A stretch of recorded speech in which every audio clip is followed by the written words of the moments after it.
രാത്രിയായതോടെ കടയിലെ വെളിച്ചത്തിലേക്ക് ആകർഷിക്കപ്പെട്ട് വിചിത്രമായ ചില വലിയ പ്രാണികൾ കടയുടെ ഗ്ലാസുകളിൽ വന്നിരിക്കാൻ തുടങ്ങി. എന്നാൽ അധികം വൈകാതെ തന്നെ അതിലും വലിപ്പമുള്ള മറ്റു ചില പറക്കുന്ന ജീവികളും അവിടേക്ക് എത്തി. ആ ജീവികൾ ഗ്ലാസ്സിലുണ്ടായിരുന്ന പ്രാണികളെ ആക്രമിക്കാൻ തുടങ്ങി. ആക്രമണം ശക്തമായതോടെ കടയിലെ ഒരു ഗ്ലാസ് തകരുകയും ചില ജീവികൾ അകത്തേക്ക് കടന്നു വരികയും ചെയ്തു. ആ ജീവിയുടെ കടിയേറ്റ് സാലി എന്ന പെൺകുട്ടി കൊല്ലപ്പെടുന്നു.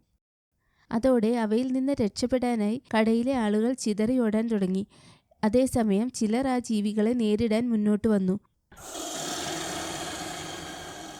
ഡേവിഡ് തീ ഉപയോഗിച്ച് അവയെ അകറ്റാൻ ശ്രമിച്ചപ്പോൾ ഒല്ലി ഷോട്ട്ഗൺ ഉപയോഗിച്ച് അവയെ നേരിട്ടു.